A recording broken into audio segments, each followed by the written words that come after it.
HOA mocked my front door, so I replaced it with a steel vault entry from a bank. Ella stood in her front yard, staring at the wilted Karen flowers that once framed her modest wooden door. The neighborhood HOA, led by the insufferable Karen Whitmore, had left another scathing note taped to her porch. "Your door is an eyesore. Replace it or face fines." It wasn't just the door chipped and faded from years of sun. They mocked her life, her single mother struggle, her late-night shifts at the diner.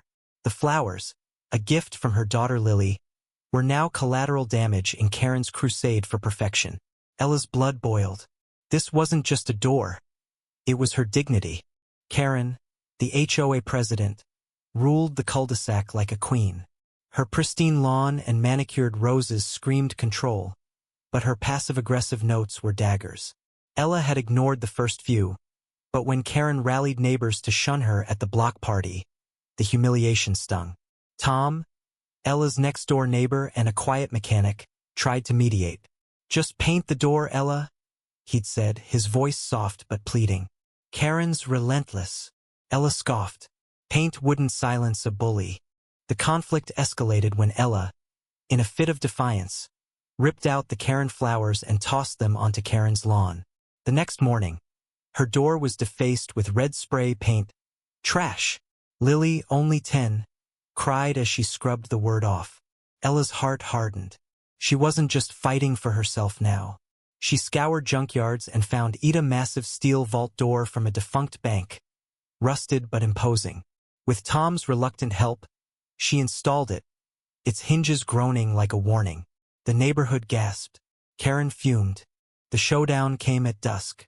Karen marched to Ella's yard, trowel in hand, her face a mask of righteous fury. "You're ruining our property values," she shrieked, gesturing at the vault door. Ella gripped a crowbar, her voice low and venomous. "You ruined my daughter's pride." Tom stood between them, hands raised, begging for peace, but the air crackled with years of unspoken resentment. Neighbors peeked from windows, drawn to the spectacle. Then came the twist. Lily stepped out, holding a crumpled drawing of their old wooden door wreathed in flowers. "I liked our door, Mom," she whispered. "It was ours." Ella froze, the crowbar slipping in her grip. Karen's smugness faltered, her trowel lowering as Lily's words cut through the rage. But the moment of vulnerability shattered when Karen's husband, Frank, a grizzled retiree, no one expected to care, emerged from the crowd. "Enough, Karen," he growled. "You're tearing this street apart." He revealed Karen's secret. She'd been fining neighbors to fund her own home upgrades, pocketing the excess. The crowd gasped, their loyalty to her crumbling. Ella saw her chance.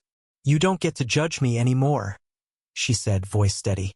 But instead of triumph, she felt hollow. The vault door, her symbol of resistance, now loomed like a barricade between her and Lily's innocence. She'd won the battle but lost something deeper. Karen, humiliated, retreated, her reign over the HOA broken. Tom offered Ella a sad smile, promising to help her find a new wooden door, one Lily could paint herself. Days later, Ella removed the vault, replacing it with a simple oak door. She and Lily planted new flowers, not Karen's, but wild daisies, chaotic and free.